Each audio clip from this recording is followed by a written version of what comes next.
In this video, I'm going to continue what I have started in my previous video, which is talking about the exchange force. So if you recall, in my previous video, I derived this expression for the square of the separation between two distinguishable particles. So what we have find out from our previous video was that the acceptation value of the square of distance between x1 and x2 was x squared a plus x squared b minus 2 xa xb, right? This is the result we have obtained from my previous video for distinguishable particles.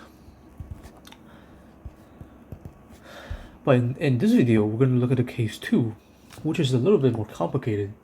We're looking at identical particles. So our case 2, identical particles. And if you remember, for boson, the formula was psi plus x1 x2 is equal to 1 over square root of 2 psi a x1 psi b x2 plus psi b x1 psi a x2, right? This was for boson, and this is for fermions, which we have a minus sign between instead of a plus sign.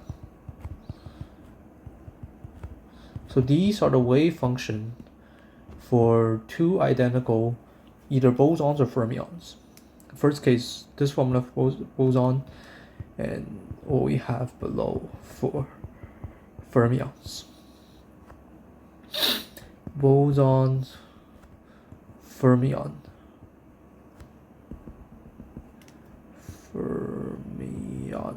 Okay. So now when we look at the excitation value, we're going to do the same thing. So remember, the formula for the excitation value of this was the excitation value of, if you look at my previous video, I also derived this. The excitation value of x1 minus x2 squared is just going to be excitation value of x1 squared plus excitation value of x2 squared, and minus 2 x1 x2, right? And what we have here, this is for distinguishable particles, but now we have to do we have to find out x1 squared, x2 squared, the excitation value for identical particles. So we can begin by looking at x1 squared. So excitation value of x1 squared. And remember, excitation value, then we have a, in this case, a double integral of psi x1 x2 square x1 square dx1 dx2, and we sort of have to expand this, right? And if you recall, this can be broken down into psi conjugate x1 x2 times psi x1 x2, and our psi in this case is going to be, so our psi x1 x2, if we're looking at identical particles, is going to be 1 over square root of 2. Oh, there's a plus minus here sign here in front. Psi a x1 psi b x2 plus minus, because we're counting for both the bosons and fermions, psi b x1 psi a x2, right? So this formula, what we have here, this formula is simply a combination of our formula for bosons and fermions, right? I've just combined the signs in between them to a plus minus sign, so it represents both of them. So if this were to be our wave function, then our conjugate, right, our Klumpus conjugate of this wave function would be 1 over square root of 2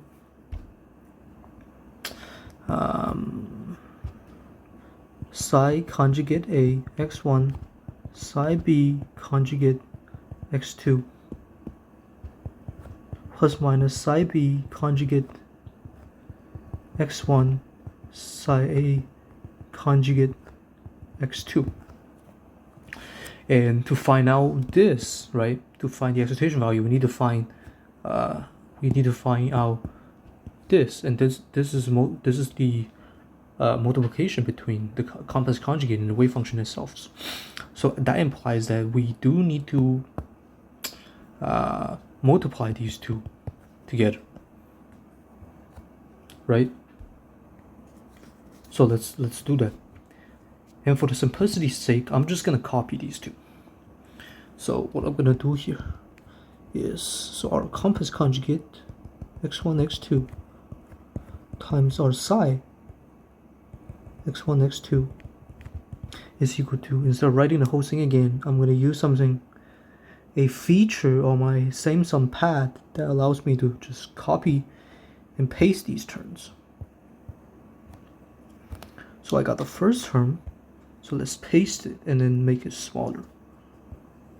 Otherwise it's not gonna fit. That's too small, but something like this is fine. And then now we have the second term, which is the complex conjugate term. And just a reminder, the order of how you multiply them doesn't matter, which is what I'm doing here, right?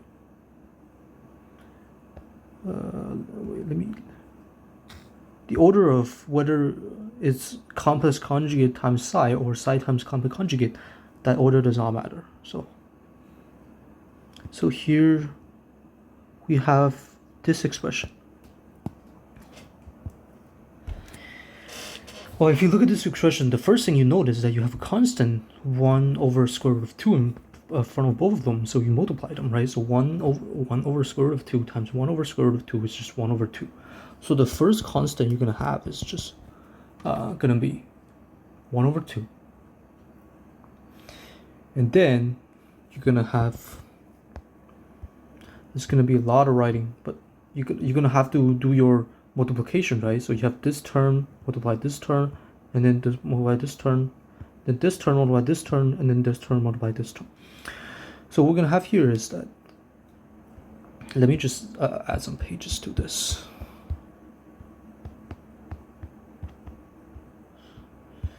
So what we're going to have is psi A x1 psi B x2 times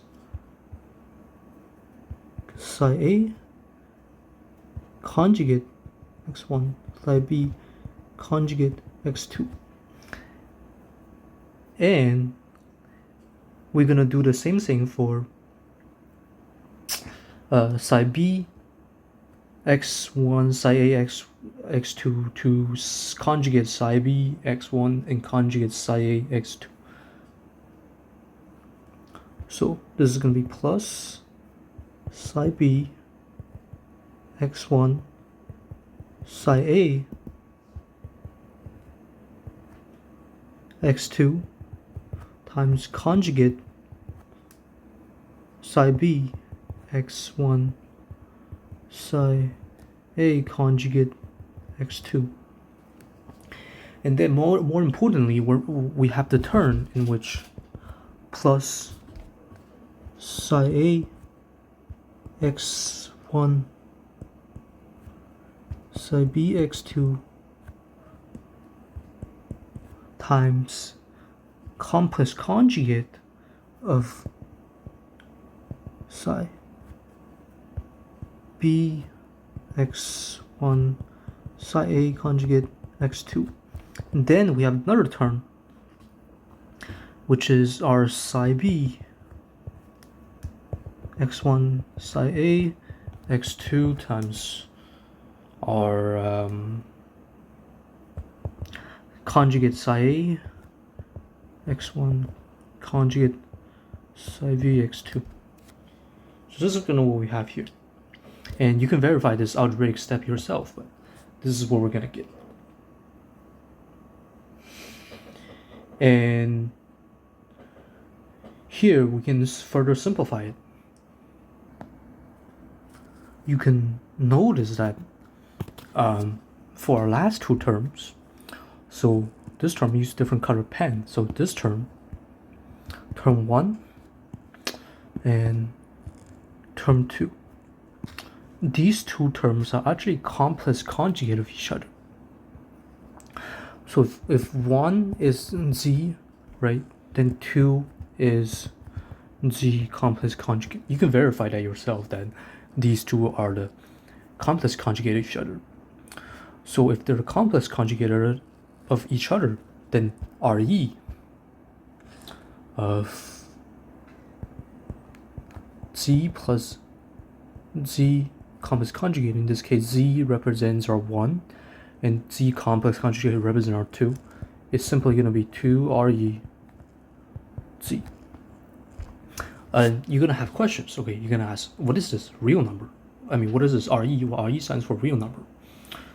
So if you were to have Re 3 plus 4i, so this is like a complex number example, and this will just be 3, right?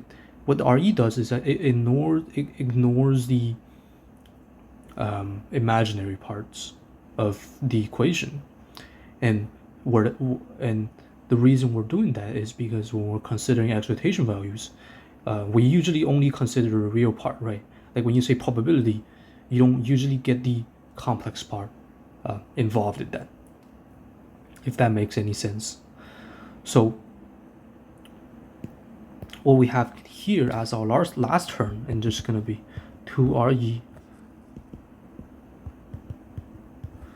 and psi a x1 psi b x2 times psi b complex conjugate x1 psi a complex conjugate x2. So this is just gonna what we have for the last term, and then we also have to deal with this term and this term, right? And for these two terms, like this one right here, so let's copy this again. Let me ask you what this is. What is this term? Does this term look familiar to you? Well, this term is simply going to be the absolute value of psi a x1 psi b x2 square, right? Because this is exactly what we have done all the way up here when we have breaking 1 into 2, right? When we have breaking the absolute value of psi x1 x2 square into the complex conjugate of itself times the wave function itself, which is what we have here, right? The wave function times its complex conjugate, so it gives this. And the same goes for the second term, which is this term over here. So the same goes for this term. Then now what is this term going to be? This term is just going to be psi b x1 psi a x1 x2 squared, just like this. So we have all the terms figured out, but something important you might have forgot about is our x1 squared, right? Because remember, the point of doing this is to find the excitation value x1 squared, and in none of these calculations, I only expanded the first part. I haven't considered the second part yet. So let's bring the x1 squared into our equation. So our excitation value, let's zoom in because this is very long writing. So x1 squared, this is what we're trying to find, right? It's going to be equal to 1 over 2 double integral x1 squared. Now we're adding the x1 squared into our equation times everything we have here. So the first thing being being this psi a x1 psi b x2 square plus r phi b x1 phi a x2 square, and then plus minus R2RE, because don't forget we're still considering bosons and fermions, right? So we must not forget this side over here, which I think I partially ignored when I went over here. But this is equal to 2RE, and then what do we have here? Psi A x1 psi b x2 complex conjugate of psi b x1 psi a x2. This is running out of writing rooms. So this is what we have here. So let's take a closer look at this term which we have here.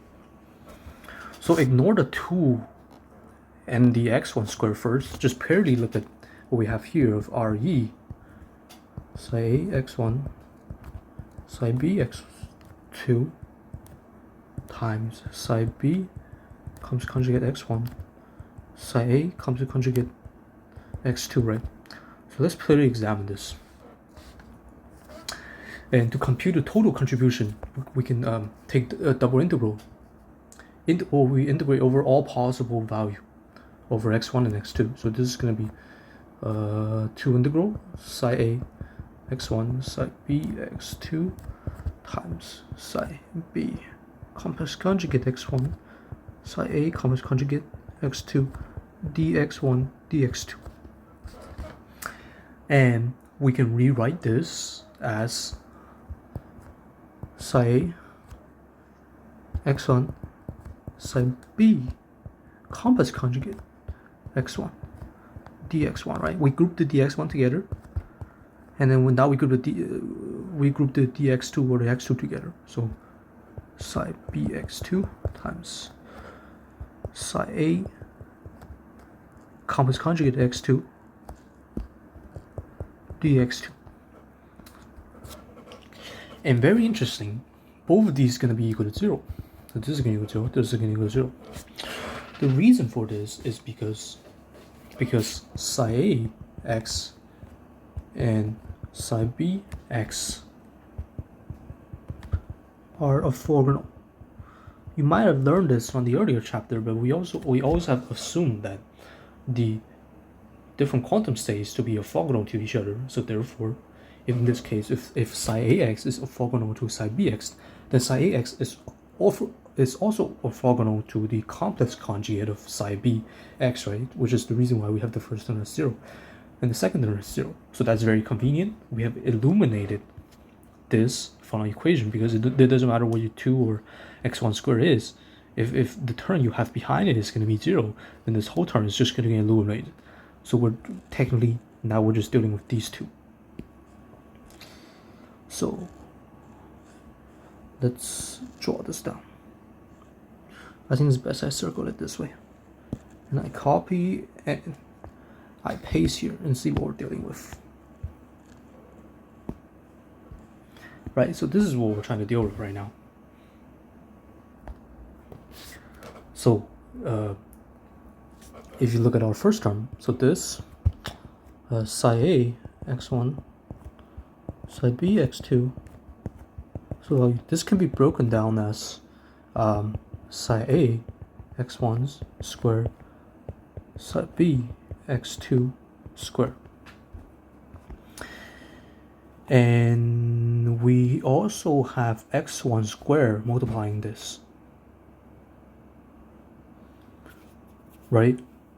So what we're really gonna have here is double integral x1 square, which is what we're multiplying the excitation value we're trying to find, times psi a x1 square times psi b x2 square, and dx1 dx2.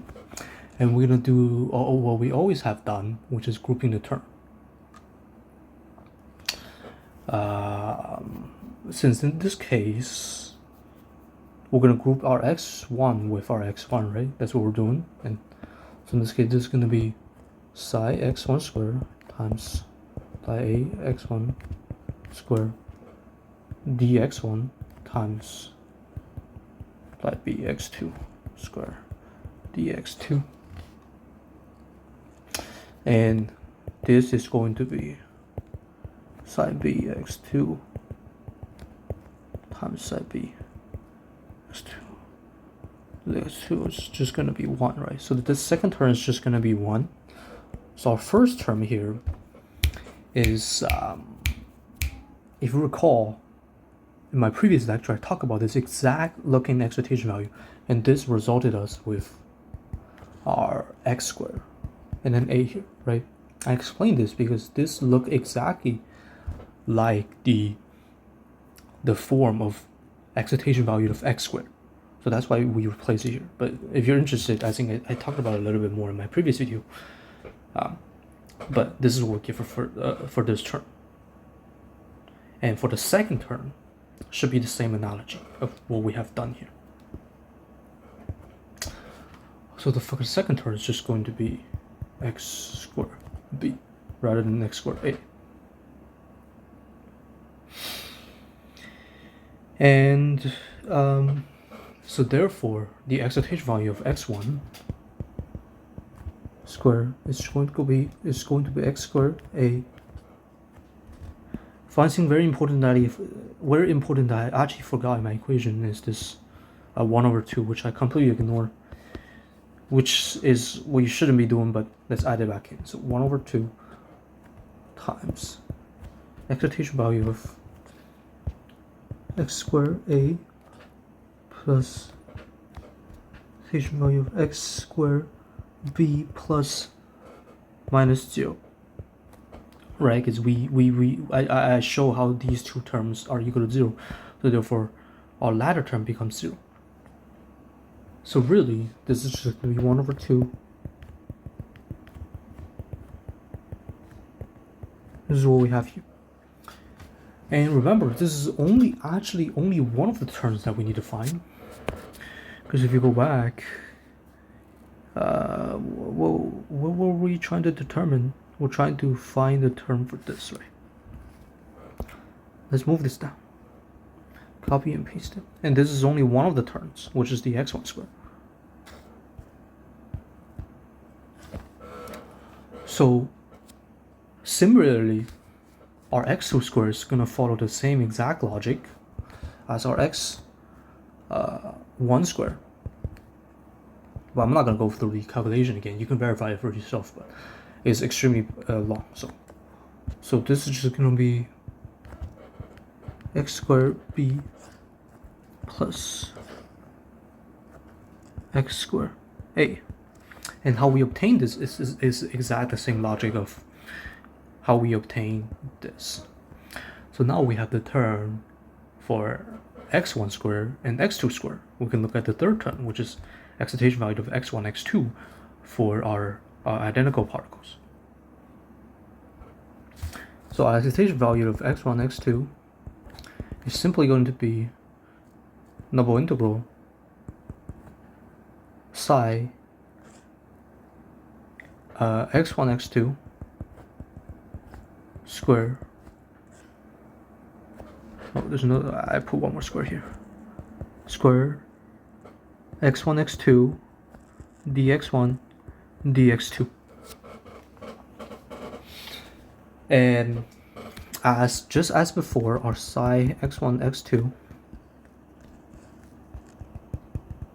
is going to be 1/square root of 2 psi a x1 psi b x2 plus minus psi b x1 psi a x2 is what we have here.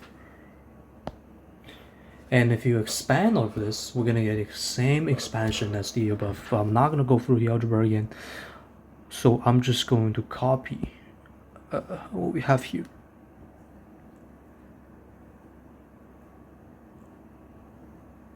So let's copy that and paste it.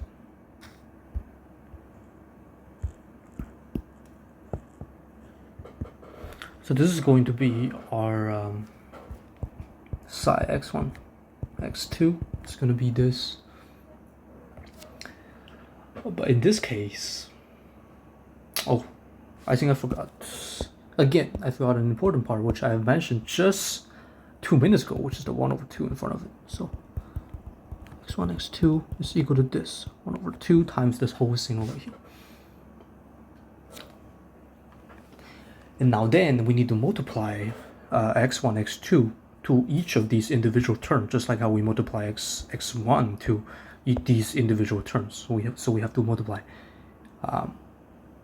So if this I1, this is I2, this is I3, our formula is going to look like x1, x2 is equal to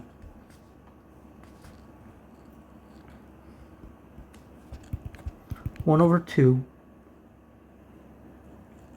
I1 plus I2 plus I3, and each of these terms should have x1, x2 in it. So let's look at I1. So I1 is going to be, I1 is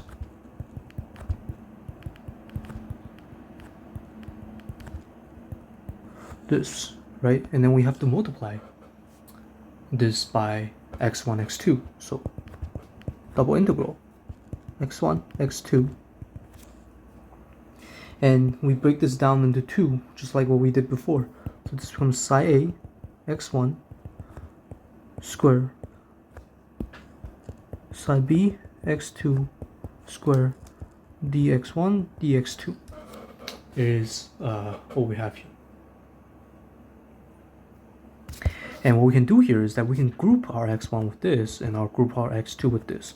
So again, it's the same grouping method we've been doing all this long. So x1 psi a x1 square dx1 times x2 psi b x2 square dx2. And if you further simplify this term, it's just going to be excitation value of x, a.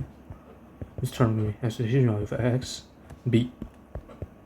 And the same reason of how this conversion works is how it works for x squared, right? Is how we obtain x squared. Because if you calculate the excitation value of x, this look exactly like what you have here, right? The excitation value of x, if I were just to ask you to calculate that, it will be psi conjugate x times x, and then psi x dx, right? And then this is going to be psi x times psi x absolute of psi x squared dx. And notice how these two form look exactly like each other. So therefore I'm replacing the expression we have here as just excitation value of x. But the state is important, which is a here. The state is very important, which is why we preserve the a and the b for each case. So for I1, it's going to be x a x b. And the similar logic goes for I2. Our I2 is going to be this term, and it goes with the similar logic. It's going to be x b x a. And let's examine our cross term. So for our cross term, I3 is going to be 2 times, because remember we're taking this 2 out, this constant, 2 integrals x1, x2, because we're multiplying that to RE of what we have inside, which is psi a, psi b, psi a x1, psi b, x2 times psi complex conjugate x1 psi b complex conjugate of psi a x2. I think is what we're gonna have here. So in dx1 dx2. And the next step is we'll group the like terms like we always done. So integral x1 by A x1 psi A x2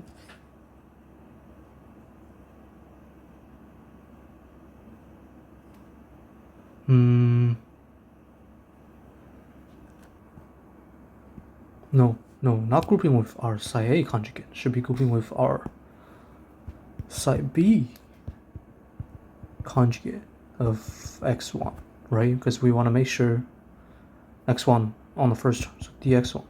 And our second term is going to be x2 times psi B x2, and then psi A complex conjugate x2 dx2. And this is going to simplify to the first term is going to be x. This is x BA, and this is going to be expectation value of x AB. I think this is right. And we have plus minus x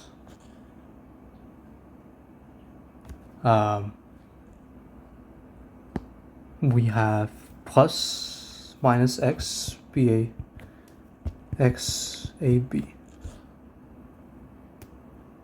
and then plus minus x AB x BA. And remember, we have two terms here because of this 2 in front of it. And this is going to be equal to plus minus x AB squared is what this is going to be equal to, since the reason we have this is because, well, our x BA is essentially x AB complex conjugate. And if you notice that and you do the algebra here, you obtain this result for the last term. So looking back at our equation, what we really have here is that, so our x1 minus x2 square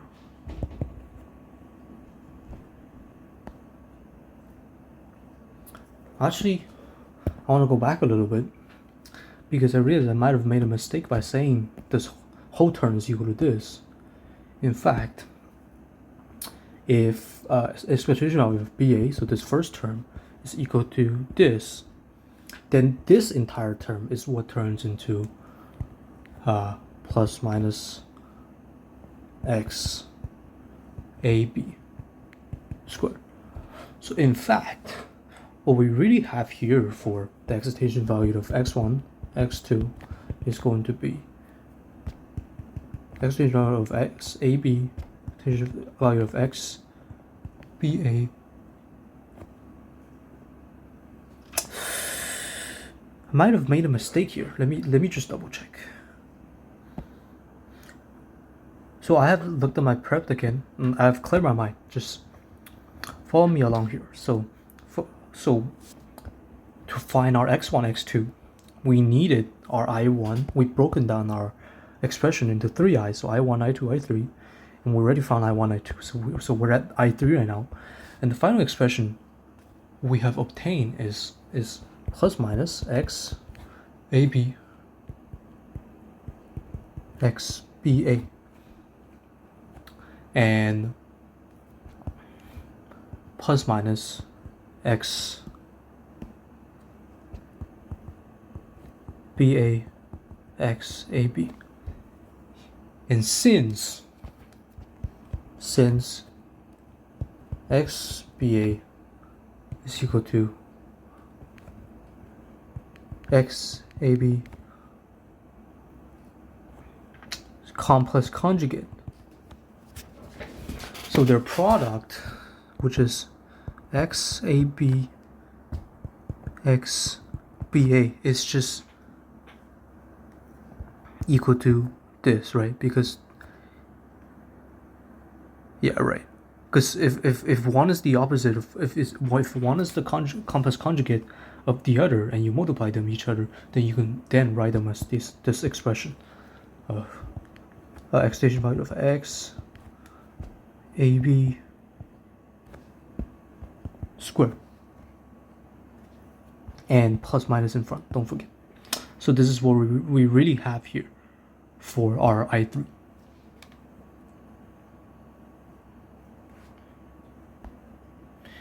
And putting all of these together, so x1, x2 excitation out of x1, x2 is equal to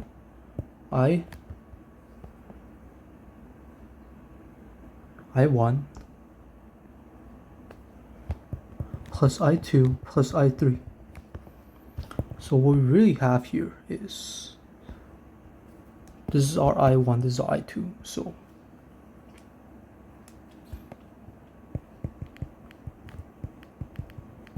plus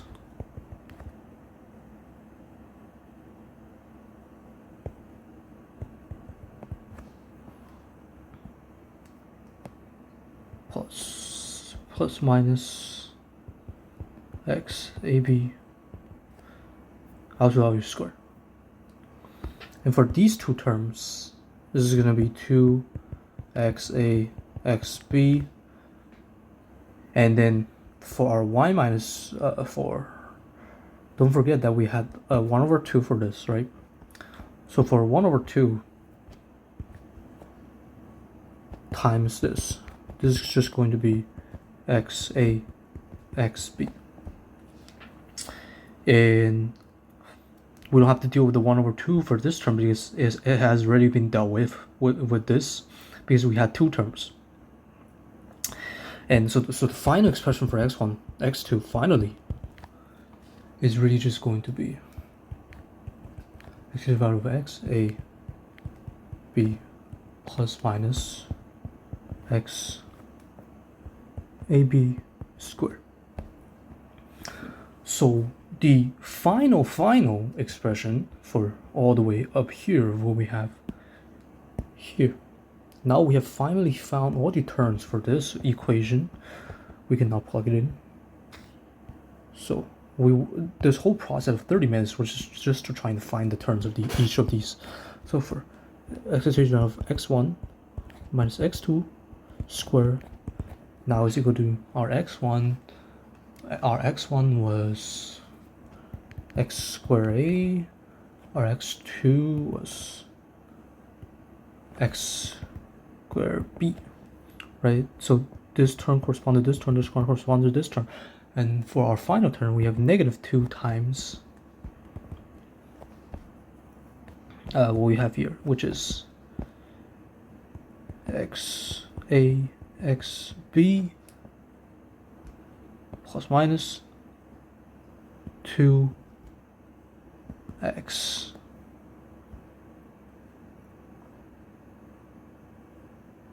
plus minus 2x ab squared is what we have here. Actually, I should get rid of the bracket here because the 2 in front of our x ab comes from this, right? So it's already counted in. And I should also flip my plus minus sign, so it's going to be something like this. So this is the final expression, same as what we have on the textbook from doing all that algebraic work.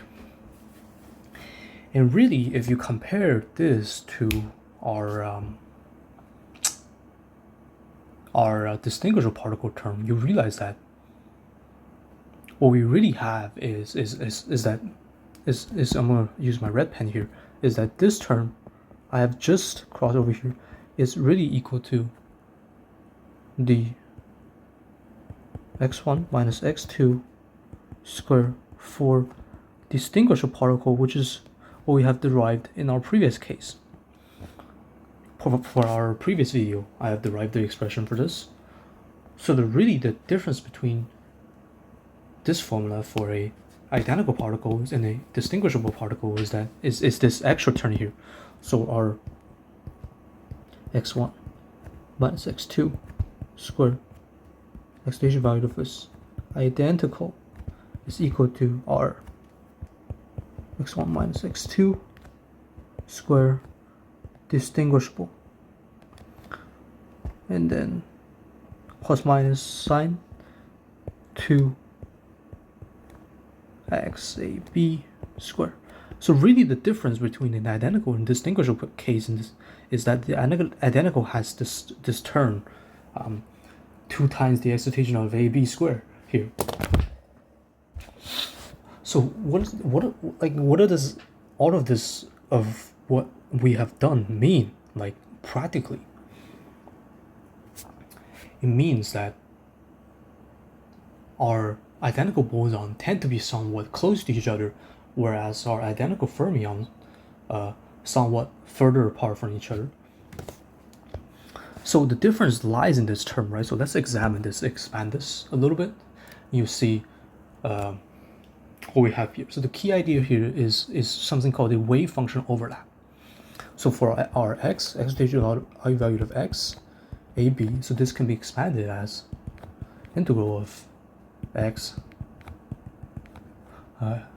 psi a complex conjugate times psi b x dx is what we have here, right? And mathematically, this whole thing vanishes if psi ax and psi bx does not overlap. So if they do not overlap, you can consider them orthogonal to each other. So therefore, this term vanishes. It becomes 0. Right. So that's the first scenario, which is that our psi ax and our psi bx have a non-overlapping support, meaning their non-zero regions do not intercept each other. So this implies that if the wave function part of wave function, if we assume them that they do not overlap, whether the effects of like symmetrization or anti-symmetrization here is irrelevant, because the particles then can be treated as distinguishable, right? Because the wave function do not overlap. So now the case is very interesting when psi a and psi bx actually do overlap. So for bosons, when the wave function do overlap, the system behaves in a way that is very unique to only quantum mechanics. For example, for boson, the symmetrization property of boson leads to a sort of attraction between the two bosons, so part of the multiple bosons, pulling them close to each other. And for fermions, the anti-symmetricalization leads to a sort of repulsion, pushing the fermions apart. And this behavior is what we so-call exchange force.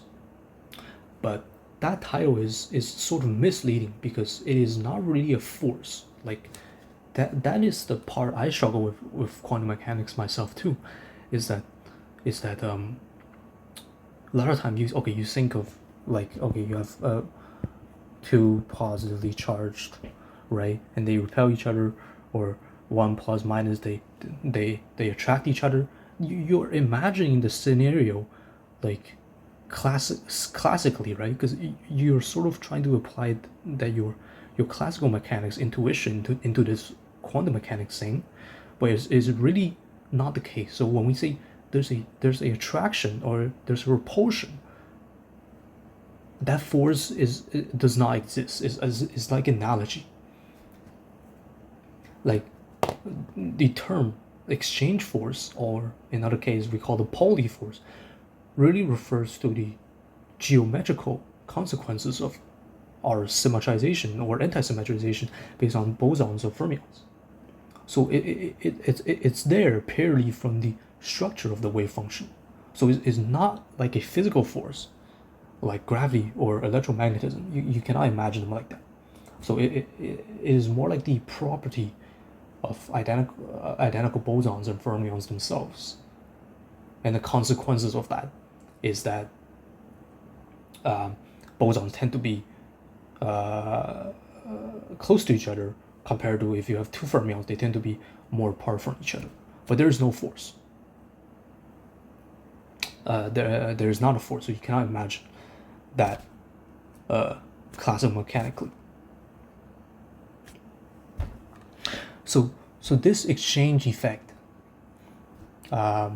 becomes significant when wave function overlaps, right? Because we have just talked about it. If the wave function do not overlap, then this expression is just going to be 0. So the separation, so our expression is just going to be the same, identical and distinguishable are the same. But in the case of overfunction do overlap, interesting thing happen, like what I said before. Bosons are tend to be closer to each other compared to two fermions tend to be further away from each other. So what are some practical scenarios where this could happen? So so imagine a tightly packed system like atoms, molecules, or quantum dots. So when you have a lot of particles clumping together, there's something called a Bose-Einstein condensation. For boson, this is one example. Or there's something called the Fermi pressures in fermions, right? In like a neutron star. At the center, with the density so high, the gravity is pulling everything together inwards. But because of Pauli exclusion principle, and that the fermions in nature, like what I've just said, when the wave function of themselves overlap, when they get too close to each other, there tend to be a repulsive nature to the wave function themselves. So therefore, that repulsion is what we call Fermi pressure, and it happens to fermions, which you can observe this real phenomenon in white dwarfs or neutron star, where it's really dense. So this repulsion supports the star against collapse. And if you learn astronomy, if the gravity gets strong enough, it can overcome this and then turn into a black hole. But that's a topic for another discussion. But you get the idea of what we're trying to describe here is something very quantum mechanics, and a phenomenon that's very exclusive to quantum mechanics that you can't really sort of imagine it in a sort of classical way. Like that does not work and it's incorrect. So you just have to know and assume that it's the property of the wave function themselves, rather than there being actual force of attraction or repulsion between fermions and bosons. So I hope you guys learned something from this video. It has been a long derive from what we have. It has been a very long video on the derivation of everything, and I made a few mistakes here and there. But if you guys have any questions, welcome to drop down. And if you guys followed my algebraic step throughout the video, you should find the same result of which I obtained at the end here for this, right? And thank you guys for watching, and I'll see you guys in the next video.